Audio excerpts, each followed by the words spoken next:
Hello guys, আপনাদেরকে ইকরা English ক্লাবে স্বাগত। আমরা সবাই শিখব এমিজারের ব্যবহার। চলুন শুরু করি।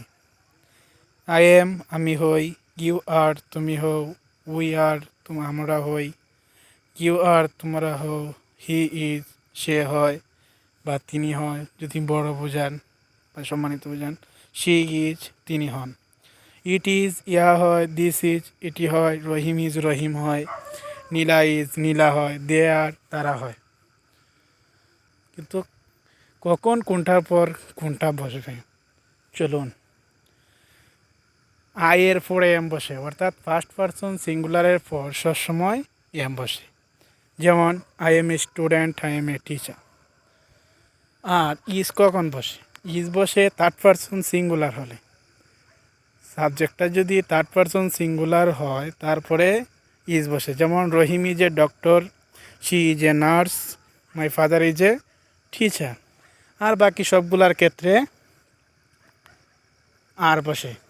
দে আর স্টুডেন্টস, তারা সবাই কি ছাত্র। উই আর টিচার, আমরা সবাই শিক্ষক।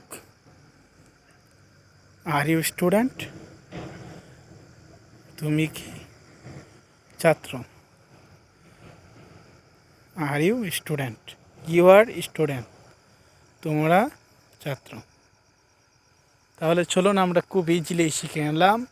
আবারও বলছি, ফার্স্ট পারসন সিঙ্গুলারের পর এম বসে, থার্ড পারসন সিঙ্গুলারের পর ইজ বসে, আর বাকি সবগুলোর ক্ষেত্রে আর বসে।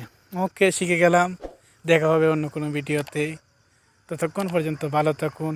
আর আপনার যদি ভালো লেগে থাকে তাহলে চ্যানেলটি সাবস্ক্রাইব করে বেল বাটনটি অন করে দেবেন, যাতে পরবর্তী ভিডিওটি পেয়ে যান।